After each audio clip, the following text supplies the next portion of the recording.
Hey guys, this is Phil Galfond for BlueFirePoker.com. Today I'm going to be finishing up this series where we review this session where I played pretty poorly, or at least my C game, as I called it. I definitely recommend that you watch the first two videos, especially because I think I got most of my thoughts about playing my C game and things to do to catch that and things to do to avoid it.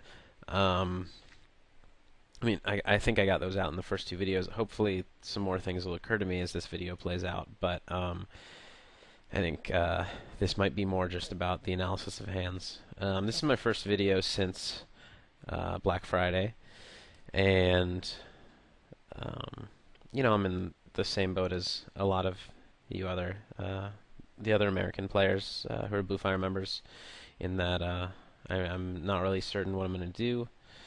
Um, for anyone curious, my personal plan is I'm going to head out to Vegas a little bit early this summer and play a bit of cash, play like the WPT and the cash games surrounding that, and then play through the series, and hopefully two and a half months later, 2.5 months from now, I guess, when I'm done with all that, a few things will be more clear uh, in terms of either like any sites popping up that will support U.S. players that I feel comfortable playing on, um, or I don't know, more developments in terms of like if it looks like anything could possibly be happening to move towards some kind of regulation of online poker in the U.S. But I don't think that's going to happen that quickly or anytime super soon. And then also wait to hear from what other people are doing and um, good places to move to if I opt to go that route, how the games in Vegas are, things like that. But I mean, I'm trying my best just not to really be stressed about it, and just gonna get myself through the summer, and then um, I'll make the best of it that I can. I'll certainly continue to play poker. And yeah, the only other thing that everybody's worried about is our money getting stuck online, but it looks like it won't be too long until we get that back. Um, and then I guess the last concern is, what's going to happen to the online games, even if you do leave the country. What will the quality of games be? I think they'll actually, I don't know. I don't think they'll be that different. I think for me, actually, they might be a bit hurt because the games that I play, I'm usually playing against pros, and a lot of the pros are U.S. players, so there'll be fewer pros to play against and therefore fewer games running. But at the lower stakes, it might increase your, fish to pro ratio with so many U.S. pros being out of the mix. Anyways, I'm going to get back into the footage and, yeah, start going over the rest of this session. Top right, I raise ace-jack offsuit. Very standard. I get cutoff caller and big blind call, and I'm going to c-bet. I think that, this is a board I'd c-bet with almost my entire range, and I think that there's no reason to kind of like get tricky and check here with ace-jack, which wouldn't really be like a slow play, it'd just be a pot control play more than anything else. But I think I would expect neither of these players, unless the first player calls, the second one might be able to fold like a 10. But I don't expect anybody to fold 10 or better at this point, and potentially call with some gut shots and things like that. Certainly, worse aces are possible, especially because when I raise hijack, and I think presumably I have a kind of a loose aggressive image, this player in the cutoff, glancing at his stats, that's small sample, but seems reasonable. I think would be three betting ace king almost every time, and potentially three betting ace queen most of the time or almost every time to get it in against me. And once there's a raise and a call, this player in the big line, who would be apt to squeeze light in general with a raise and a call, would probably feel compelled to 3-bet with ace-queen or ace-king as well for value. And obviously for both of them, the same thing goes for aces or tens. So I think it's pretty unlikely I'm beat at this point. It would have to be like ace-3 or 3-3 or a slow-played ace-ace or not so slow played, but cautiously played 10-10 from either of them. I would doubt he'd show up with ace-ace. But anyways, a long explanation for why I make a standard c-bet. But it's important to have an idea of their preflop ranges as you go forward in the hand. I think that's one huge difference between no limit and PLO, is that you can't really discount anything just based on, their preflop play. Whereas in no limit, you can discount, like, I would say maybe you could say it's 5% likely he shows up with ace king here, like plays ace king this way, 25% likely plays ace queen this way, 20% likely, or like 10% likely ace ace, and 20% likely 10-10. So it just takes a ton of combos that beat me out of their range. And so you really can start narrowing their hand range down immediately. And especially if you get to know some players very well, you can have some more confident reads. I checked the turn. Oh, I guess I didn't mention ace-10, which is actually the most likely hand that would beat me. Both of them would probably play ace-10 this way. Maybe Virus would fold ace-10 offsuit, I'm not sure. But I guess I should be most worried about ace-10. Anyways, I decided to check the turn. I think that it's, like I said, extremely unlikely I'm beat. However, I'm also not that likely to get called by much. I think a lot of 10s fold to a second barrel there, as well as his like king queen, queen jack, king jack type hands that floated the flop are definitely not gonna call a second barrel, I assume. So I can check and induce a bet from a float potentially.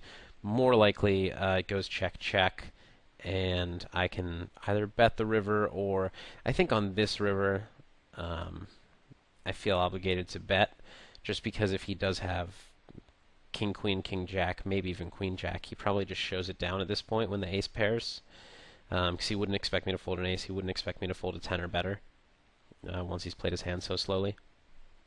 So the value of check calling to induce something, or even check raising, which I think I mean, my hand has to be good. I'd say it's near, like, it's got to be, near 100% likely that my hand is best right now. So you certainly could check raise confidently. However, I'm really just hoping, I guess, for ace-9. I think it's actually a reasonable option to check raise, but to check call, I'm not going to induce many bluffs, I think, at all, or worse value bets, really, except for like an ace-9 suited type hand.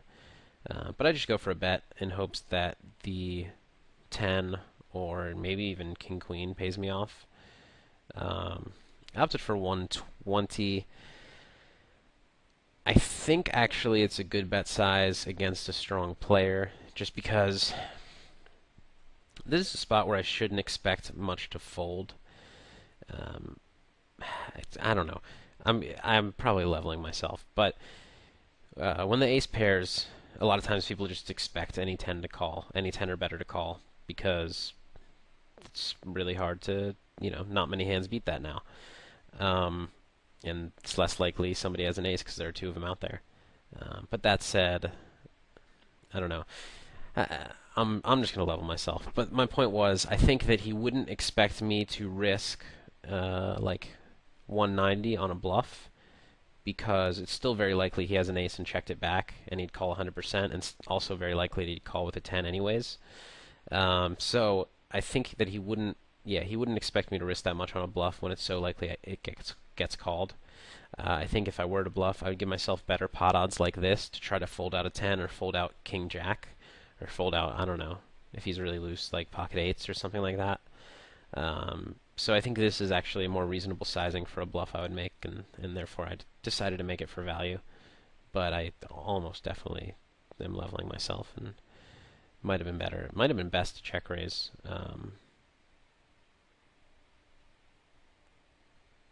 So we have a tough spot now on the bottom left.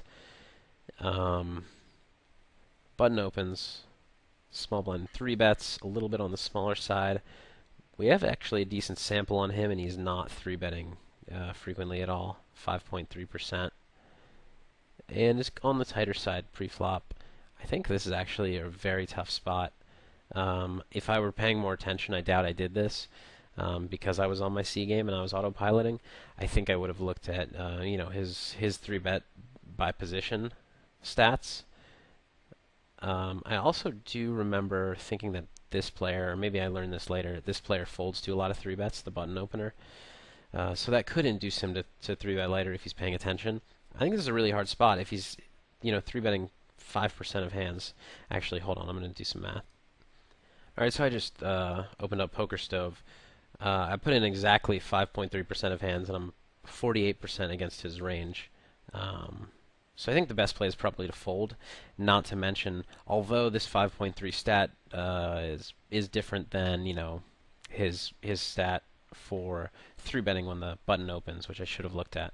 But I mean, this is for what it's worth. This is what 5.3% is. It's ace queen plus, ace jack suited plus, king queen suited, and tens plus. So that's a very tight range. Although I think that his range in this spot will be a bit looser if we loosen it up to like nines, king jack suited, king queen, and then add like a few light three bets or something. Might get him closer to like 9%. And then against this range we're doing better. However, even though now we're 57%, he's gonna snap fold all of these hands, and fold like king queen, king jack, potentially even ace jack, and so I'm gonna get it in flipping or 20%. So I actually think it's hard to tell, especially since I don't think I looked. Maybe I did, and I'll impress myself. Passive will impress me. But it's hard to tell what he is three betting just from this stat in this particular situation against somebody who I seem to remember folds a lot to three bets and has opened on the button. Actually, you can see there he steals 53%, which is near the highest at the table. This other guy has the same stat, but it's pretty high compared to 30%, 39 for me, 34 over here, 27 over here. So you should be folding in three bets. However, we have no idea, if this player's noticed that. I probably ended up four bet getting it in, just because it's jacks. But I don't know. I'm curious to hear some thoughts on this because I am definitely out of practice in six max no limit online, and but just thinking about it right now to myself, it seems like he's opening half of his hands, and then 4% of the time he's going to get it in with a hand that crushes me. So small consideration, but with a range that crushes me at least. Small consideration, but still a possibility. And then he has a very tight range, presumably most of which gets it in with me, and I'm behind.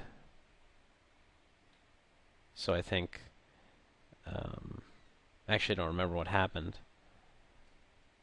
but actually, while we're waiting, if you pull up, so you give him the 5.3%.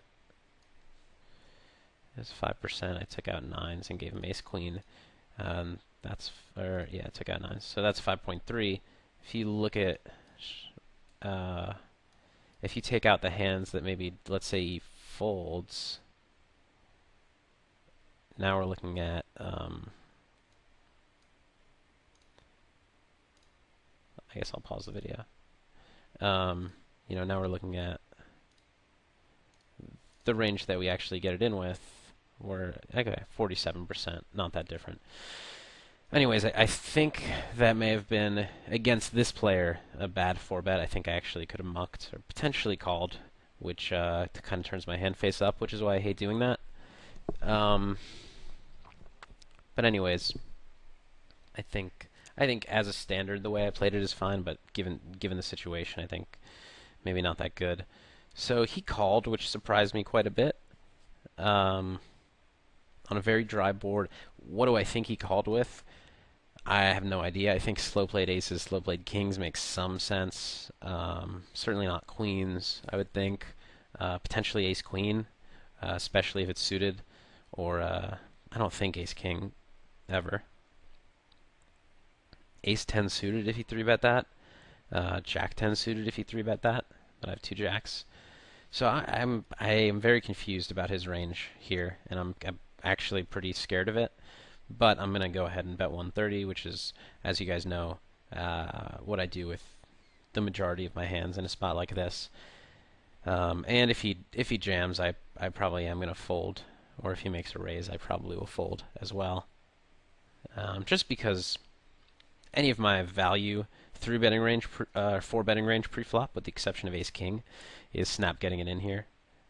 Although I have jacks and I'm not, but he should expect that I'm fairly polarized. So if he has a hand like tens, I don't see him jamming or something like that. If he has 7-8, I don't see him jamming. I see him just calling and trying to show it down against what's probably a polarized range. Even if he has king queen suited, queen jack suited, I mean, a lot of players probably do raise, but I think it might make more sense, especially with king queen, because you get a lot of value when you hit your king against ace king. It's probably better just to pot control against, not really pot control, but against a range that's polarized, give yourself the opportunity to get more money in against my bluffs, rather than jamming and only get it in when you're beat. And there's not too much to protect against. Basically an ace, if he has king queen. So he check calls. Now I'm starting to think something like 8s or 9s makes sense if he has that in his 3-betting range. But I'm going to check and try to show this down. I certainly don't feel that he's calling another bet with worse. And I don't feel there's much to protect against because, I mean, maybe like 2 outs against the 9, but I think ace king is very, very unlikely. I think he just jammed pre-flop. So really there's nothing to protect against. And he did show up with ace-ace. And I'm actually a little proud of myself because I didn't remember that, but that I think made the most sense.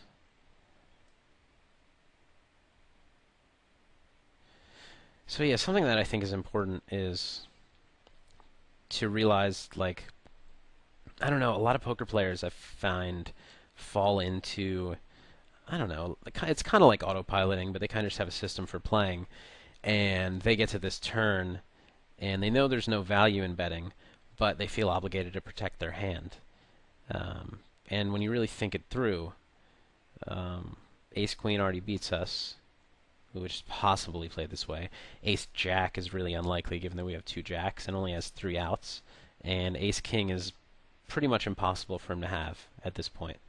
So yeah, with the exception of protecting against like 7-8 suited, which I think is unlikely given, you know, what we thought about his preflop range, or maybe a hand like tens with 2 outs, there's really not much reason to try to protect there. And I think betting for protection as a main, as like your main motive, is definitely a viable, good decision in a lot of situations, but I think people don't make enough distinction between those good situations and then a bad situation like this, where there's really no need to protect.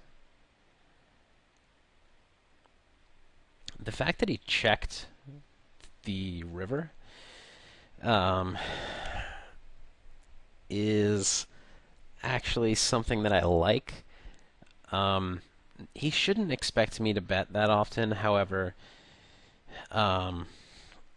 like, certainly he shouldn't expect me to bet with a hand like I had, obviously, and he shouldn't think I would be like extremely likely to bluff, but because the board is so dry and his preflop range is so narrow, it's like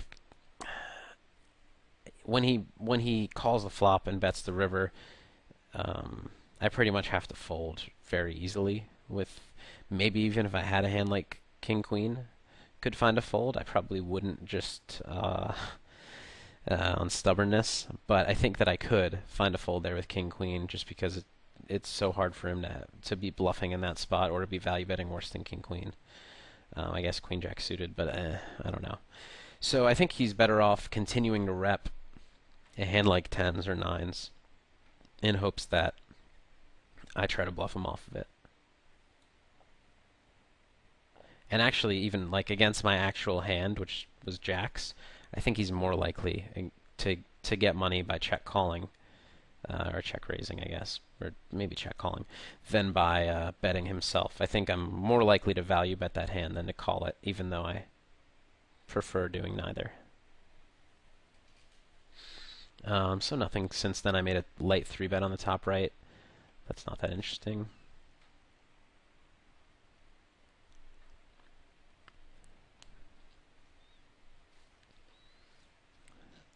I did decide to employ the min raise on the button strategy for this session.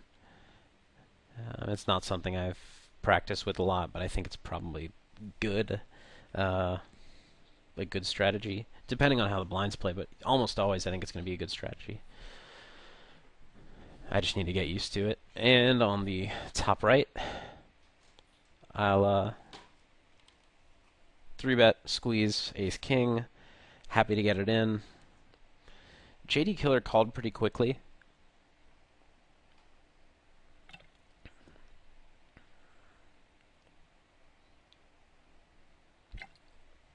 To me, that means it means a hand that I think that it's, he'd be capable of slow playing aces or kings here, but I don't think he would do it so quickly usually.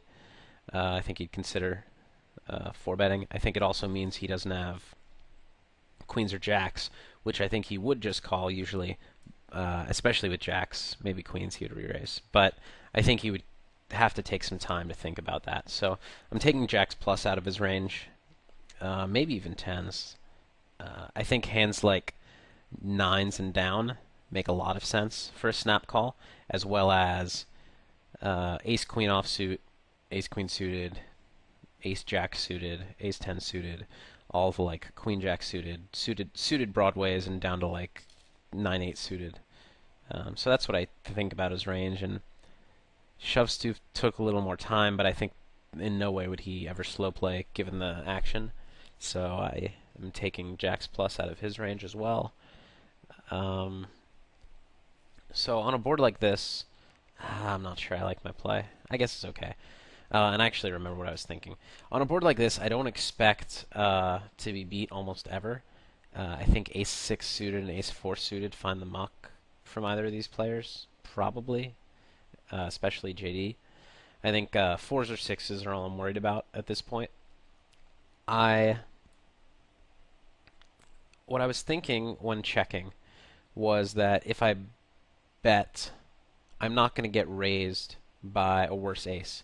I thought it was very likely, especially from JD Killer's quick call, that one of them had a hand like ace queen, ace jack, ace 10. And I think that if I bet, that hand's just going to call, obviously.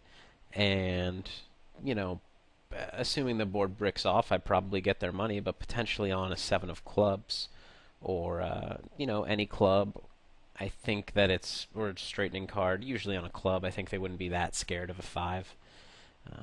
But on a club, I could lose my action potentially, and obviously potentially get sucked out on.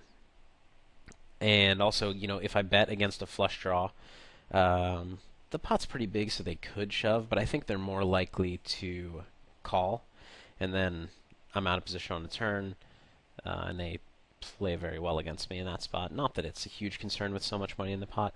But anyways, I decided to check, thinking that if either of them had ace 10 plus on a little bit of a draw-heavy board, they would bet to protect it. And my plan was to check jam, which I just think when check jamming, it'd be very hard for them to fold ace jack, ace 10, even though it does look strong, but it also feels like if I was in this spot with a flush draw, it's kind of how I have to play it. So I decided on that, and I also think potentially a club draw could stab and I could jam, which would be great, but more likely they would check behind, and on a club turn I actually could potentially get away from my hand if I don't know, if things played out a certain way.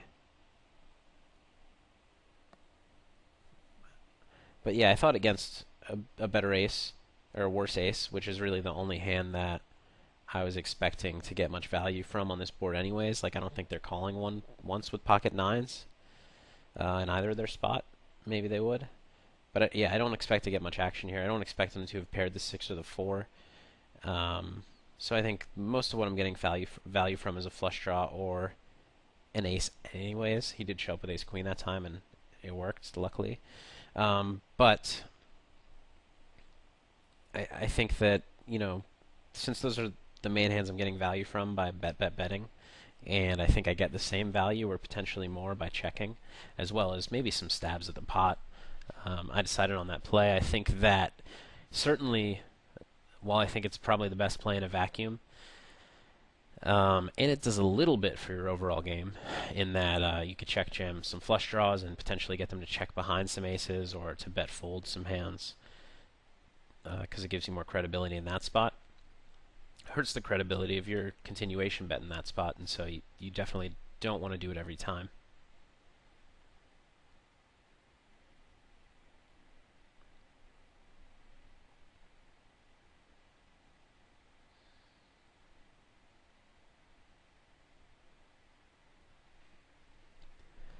And some pretty standard pre-flop and flop plays so far. I decide to 3-bet the 5-4 suited. I think it's just too weak to call here on the button. And I like to take those hands in 3-bet, especially in position.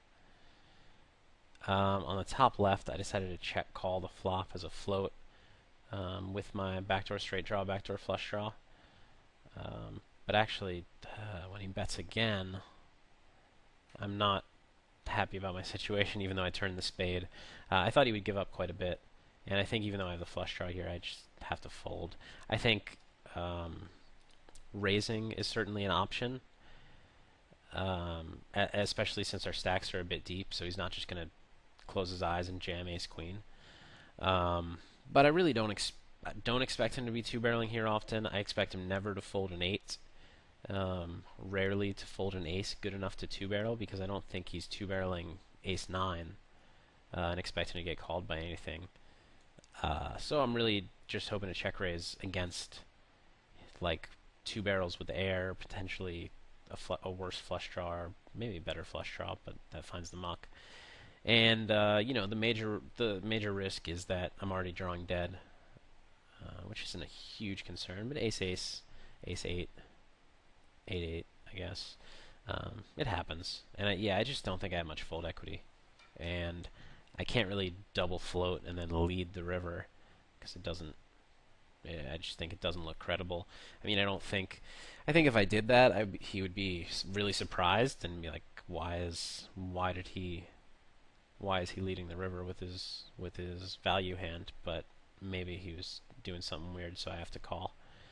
Because it is hard. He wouldn't expect me to check call twice with air, but he also shouldn't and wouldn't expect me to lead the river with a value hand, given that I check called twice. I think that is something, though, that would be cool to kind of work into your game. I guess I've been doing a lot of 3-betting in position this session. Would be cool to work into your game something where you do have a lot more, like a lot less checking to the player with impetus, and if you could figure out how to do it in a way with value hands and semi-bluffs, I think that could be great for your game and would open up some new opportunities to try to bluff.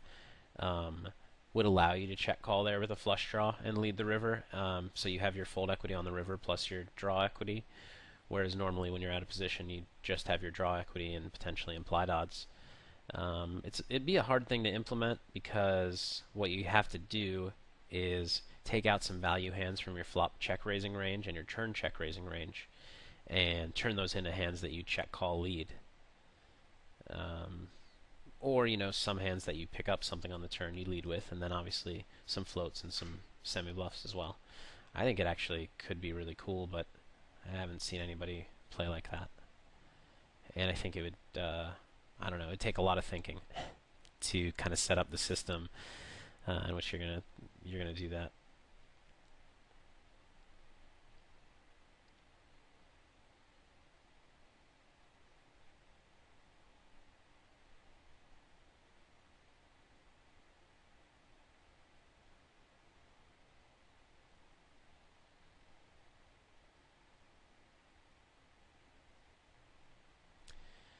I don't know. Maybe I'll. Well, I can't play a session now, but maybe at some point, whether it be on another site or I don't know what, I could try to play a session. I could take a couple hours, plan out what I want my ranges to be in certain spots, and try to play a session with that strategy and see if it seems to work. I mean, it'll be a small sample, but I think a lot of the merits of it would have to rely on how people would react, which I'm very uncertain about. However they do react, you can then make adjustments to your ranges to make it so that you can exploit that. So I do think it's actually a very decent option of a strategy.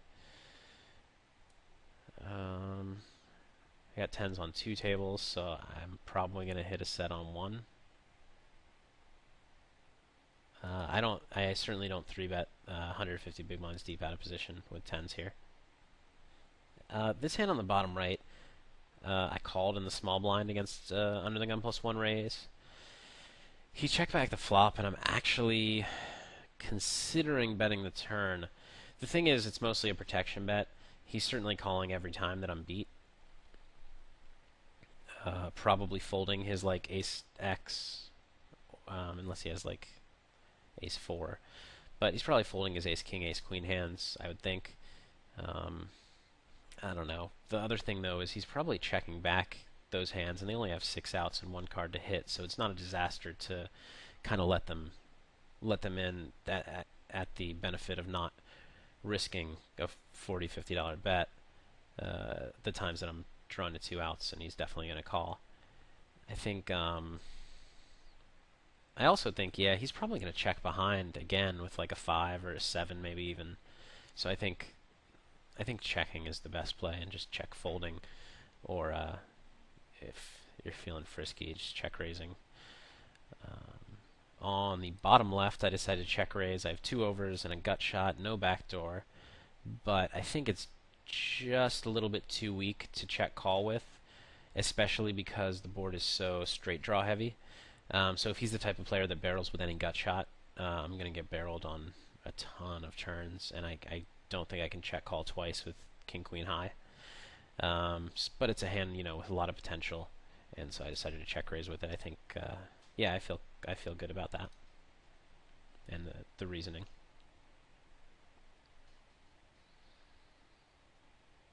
And I face a large c-bet on the top left, and I haven't been paying enough attention to whether JD Killer, if this is his standard c-bet size, or if I think he's trying to accomplish something.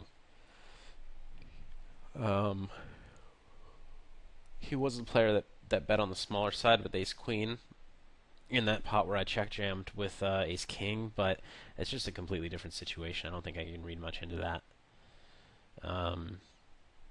Yeah, I think calling is fine. I think folding is fine. On the bottom right, I spike a deuce on the river. It's also a spade, which I think, I don't think he's likely at all to have a flush. However, I don't think he's very likely, especially with the flush, to value bet a hand like 7x or to bluff. So I think I just have to lead out. And yeah, the reason I was talking about checking and talking about how I don't think he has a flush is because I was considering the merits of a check raise. But you do really have to worry about running into the oddly played flush, or like a hand like ace 4. And you also have to think there are not a lot of hands in this spot that can value bet this river. Like, he didn't hit a 3 or deuce. So, yeah, he doesn't have a 2 pair ever. He doesn't have top pair or better. So what's really going to value bet and call raise? I think that if he value bets, I mean, it's got to be like a 7, or like pocket 8s, or a weirdly played flush, or like ace 4. And I think it's actually maybe more likely that it's a weirdly played flush or ace 4 than for it to be 7x. So I think check raising's no good in this spot.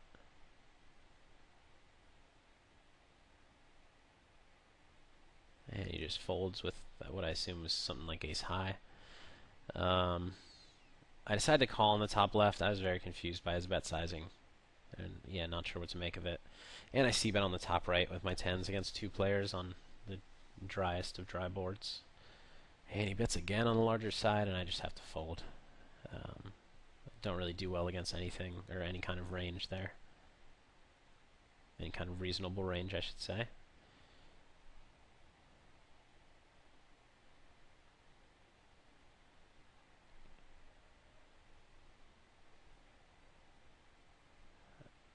And I decided to c-bet on the bottom right. I was kind of going back and forth in between c-betting and checking. I think that it's just a little too weak to check back in terms of its potential to turn something that can call.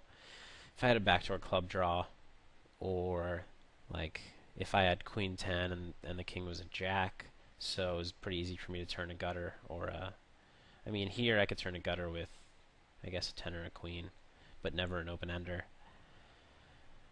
I don't know. I think this is just better to bet. It's it's a hand I would like to get to showdown. It's a hand that he's not folding anything that beats me right now, with the exception of maybe fours or something like that.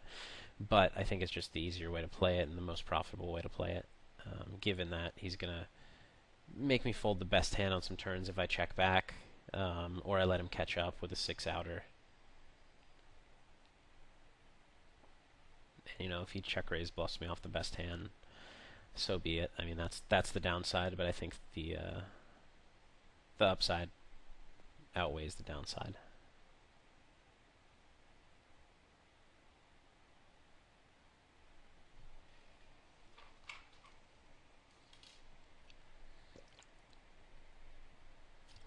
So we're nearing the end of the session.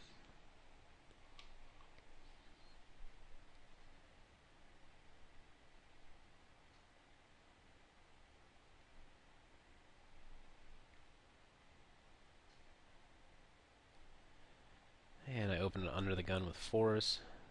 Nothing too exciting. We might have a pretty dull end of this session. I don't really quite remember, but I can see my video footage running out. Ace Jack 9. A little tempted to check because of how coordinated it is. One thing that I have told people for a long time, that there's no shame in just check folding the flop and not c-betting. Especially, if it's a board, if it's a player that should have a tight range in this spot, and a board that like hits every kind of hand, like whether it's with a draw or a pair, which this is one of those boards. Yeah, I just think there's no shame in check folding, and people oftentimes, especially out of position, feel obligated to c-bet to like realize their equity or see the turn or something like that. But I have two outs when I'm beat.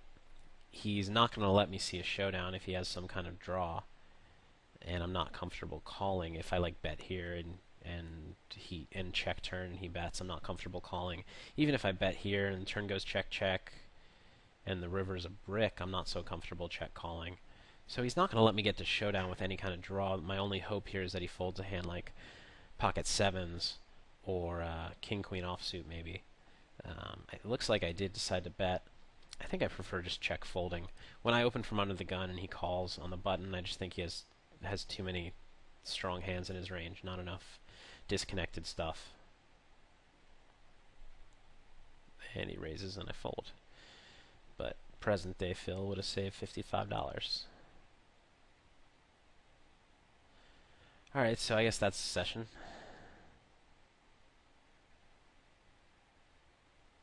Yeah, that was the end of my footage.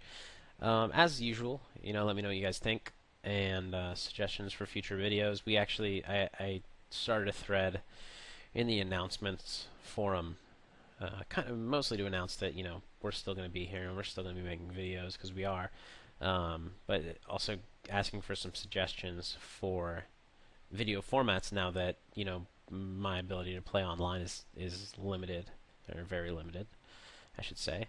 But